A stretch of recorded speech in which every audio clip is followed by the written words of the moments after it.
transfernya itu atau udah itu terakhir udah saya lihat di sini. Cinta segitiga, sebuah situasi yang kerap butakan hati manusia, bisa berbuat apa saja untuk capai tujuannya.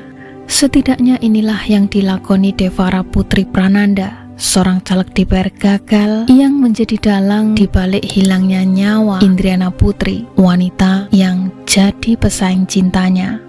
Ini kelakuannya sebelum terpilih ya. Bagaimana kalau dia benar-benar jadi seorang wakil rakyat? Mau diapakan negara ini? 20 tahun sudah Pasutri, Muhammad Roi, dan Endang Tati hidup di kontrakan berlokasi RT 6 RW 14, Kelurahan Cipinang Besar Utara, Jatinegara, Jakarta Timur.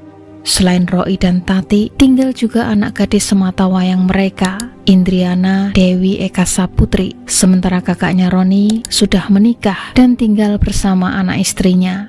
Ayah bekerja sebagai tukang ojek, sedangkan ibunya hanya seorang ibu rumah tangga. Namun demikian keadaan keluarga, Indriana tak berkecil hati, masih punya impian besar, ingin bahagiakan orang tuanya. Semua itu ia tuangkan di papan tulis kecil di kamarnya. Ingin belikan ibu rumah, mobil, umroh, juga bangun masjid. Tamat SMK di tahun 2019, Indri mulai bekerja di sebuah perusahaan swasta di kawasan SCBD. Dan benar saja, karena potensi dan motivasi, dalam waktu 3 tahun, posisi manajer marketing berhasil diraihnya. Di tahun 2022, satu persatu keinginannya mulai terwujud. Dimulai bantu kebutuhan keluarga, juga beli mobil Brio untuk akomodasinya kerja dan sebagai mobil keluarga. Bahkan, Indri mampu beli jam tangan Rolex, juga tas mewah Louis Vuitton. Wah, ini sih nggak main-main ya pencapaian Indri. Benar-benar rezeki anak soleha. Ketika karir sudah diraih sebagai wanita normal, Indri tentu ingin punya pasangan hidup ke depannya. Nah, disinilah Indri mengenal seorang pria 24 tahun bernama Didot Alfiansah. Dia pria hangat juga perhatian, setidaknya itulah curhat Indri pada ibunya. Sebagai orang tua, tentu Muhammad Roi dan Endang Tati memberi kepercayaan sepenuhnya pada pilihan Indri. Tapi kenyataannya, Indri tak sadar dengan siapa ia menjalin hubungan sebenarnya. Indri menganggap hubungannya serius, sedangkan Didot tidak. Dan dari sinilah kisah pilu Indriana Dewi Eka Saputri ini kita mulai.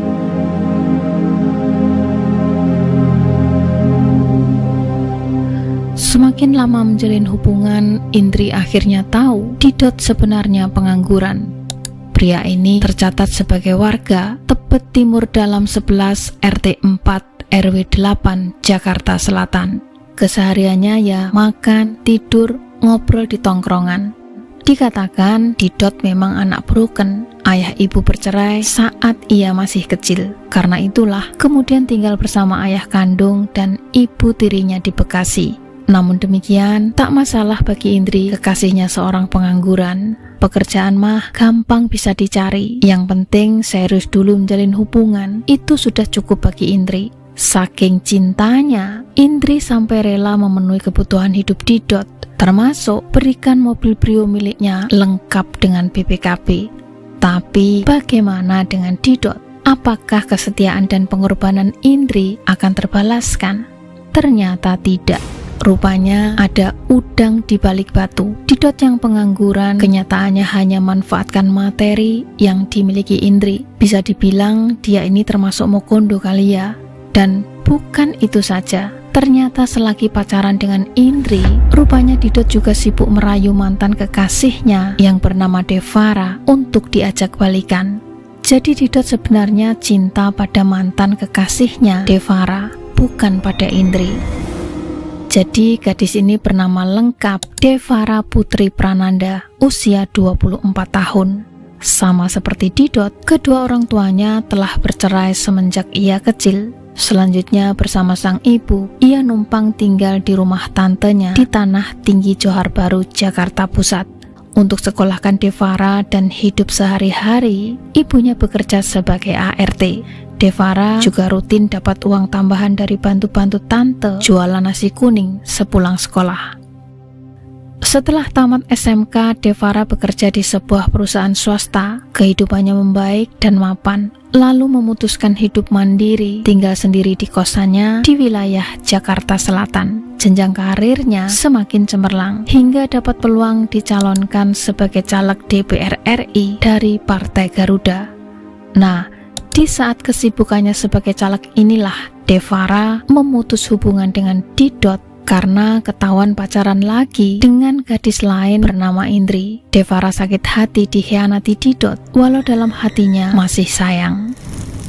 Pada pemilihan caleg yang dilaksanakan pada 14 Januari 2024, Devara kalah kontestasi dengan perolehan suara hanya 226 saja. Gagal duduk di kursi Senayan, Devara memutuskan kembali ke pekerjaan sebelumnya, yaitu sebagai pegawai di perusahaan swasta. Nah, di tahun 2024 itu juga, seperti telah diceritakan tadi, Didot yang sedang menjalin hubungan dengan Indri mulai PDKT lagi ke Devara. Di belakang Indri, Didot sering temui Devara untuk ngajak balikan, bahkan janji akan mutusin si Indri. Nah, Devara yang sebenarnya masih cinta Didot pun akhirnya luluh. Mau balikan, tapi dengan satu syarat. Lu harus putusin dulu dan gak boleh ada lagi di muka bumi ini. Didot ragu dengan permintaan Devara sebab resikonya berat. Namun karena terlanjur bucin, akhirnya ia menyanggupi. Tapi Didot tak mau tangannya kotor. Oleh sebab itu, ia akan pakai tangan orang lain untuk beraksi, alias menggunakan eksekutor bayaran. 14 Februari 2024, rencana awal dimulai. Didot menghubungi seorang kawan lama, Muhammad Reza Swastika, untuk menyampaikan maksudnya. Pemuda 22 tahun ini langsung setuju dengan tawaran upah 50 juta karena memang lagi butuh uang. Dalam kurun waktu 4 hari, Didot, Reza, dan Devara kerap bertemu di kosnya untuk berdiskusi. Saat itu, Devara berikan saran saat beraksi gunakan sarung tangan di tempat sepi dan bebas dari CCTV. 4 hari perencanaan, pada 19 Februari 2024 sekitar jam 5 sore, Didot menyewa mobil Avanza hitam lalu mengganti platnya dengan nomor palsu, dan pada esok harinya 20 Februari 2024 Didot dan Reza mulai menjalankan aksi bejatnya. Sekitar jam setengah 4 sore mereka menjemput Indri untuk jalan-jalan ke Puncak Bogor. Jam setengah 8 malam sampai di Bukit Pelangi Sentul, dan ketiganya langsung makan di sebuah warung. 1 jam setelah makan, mereka kembali masuk mobil. Didot yang nyetir, Indri duduk di sampingnya, dan Reza di jok tengah persis di belakang Indri. Jadi posisi ini memang sesuai planning. Di tengah perjalanan, atau tepatnya di Pelangi Boulevard Jayanti, Babakan Medang Bogor, mobil menepi karena Didot mau buang air kecil. Dia juga berkedip pada Reza, pertanda saatnya beraksi. Didot keluar mobil, mengunci pintu dengan remote, lantas menjauh cari tempat pipis. Disinilah detik-detik horor dimulai. Reza menjerat dengan ikat pinggang selama 15 menit sampai manekin Indri lemas dan meninggoy di tempat. Tugas beres, saatnya Reza membunyikan klakson sebanyak 3 kali, pertanda Didot boleh kembali ke mobil. Lalu Didot menulis pesan pada Devara mengatakan, "Selesai, syarat yang kamu minta telah dijalankan." Ia juga menyuruh Devara datangi rumah orang tua Indri untuk memastikan mereka tak curiga akan apa yang telah terjadi. Dengan minjam atribut milik teman Didot, Devara pura-pura jadi kurir pengantar makanan ke rumah orang tua Indri, seolah-olah makanan itu dikirim oleh korban. Benar-benar komplotan cerdik ini ya. Selanjutnya, manekin Indri yang tadinya di jok depan dipindah ke jok tengah, lalu diselimuti bed cover. Kemudian mereka kembali ke Jakarta menuju kos-kosan di mana Devara telah menunggu. Keesokan harinya, Rabu sekitar jam setengah 12 siang, Didot, Devara, juga Reza membawa manekin Indri ke daerah Pangandaran, Jawa Barat.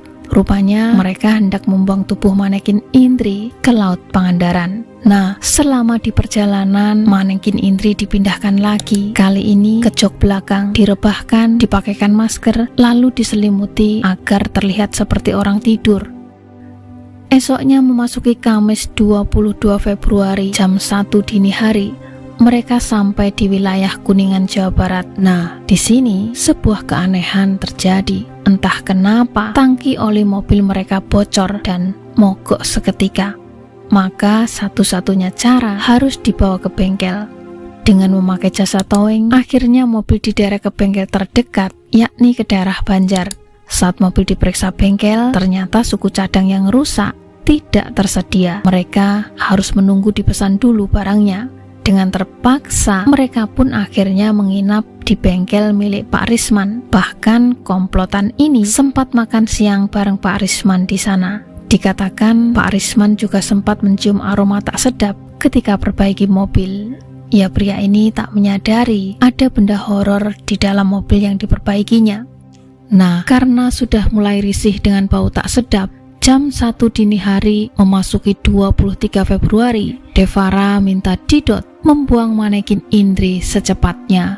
Namun sebelum dibuang, sempat-sempatnya Devara dan Didot melucuti perhiasan, HP, jam Rolex, juga tas Louis Vuitton milik Indri.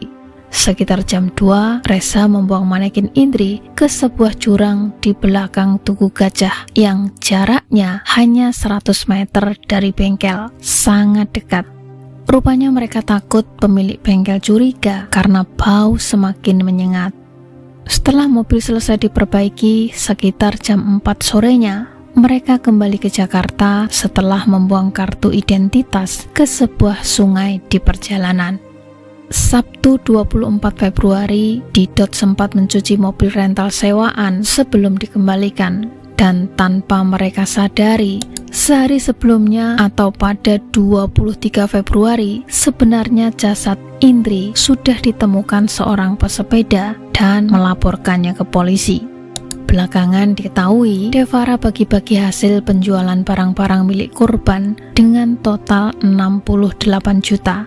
Dikatakan Reza mendapat upah 15 juta, lalu dibelikan iPhone seharga 8 juta. Devara juga membeli iPhone seharga 14 juta, dan sisanya dibawa Didot Alfiansah. Lalu pertanyaannya, kenapa Reza hanya mendapat 15 juta?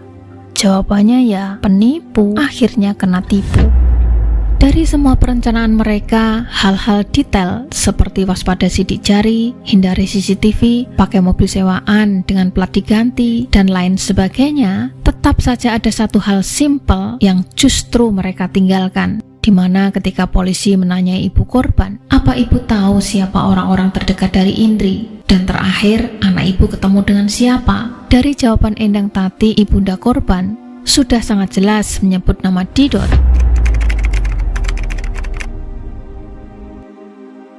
Ya, dari penelusuran kita bahwa korban sempat memberitahukan bahwa sedang jalan-jalan dengan pacarnya. Disitulah kita menelusuri. Ya, inilah hal simpel yang mereka lewatkan. Menjadi petunjuk awal bagi polisi, lalu mendatangi kediamannya dan ternyata Didot sedang bersama Devara. Semakin mengerucutlah tanda keterkaitan mereka dengan peristiwa hilangnya nyawa Indri. Dari ponsel ibu korban juga didapati cat dari nomor Indri yang sangat mencurigakan. Screenshot cat ini tertanggal 25 Februari, sementara Indri ditemukan meninggal tanggal 23 Februari.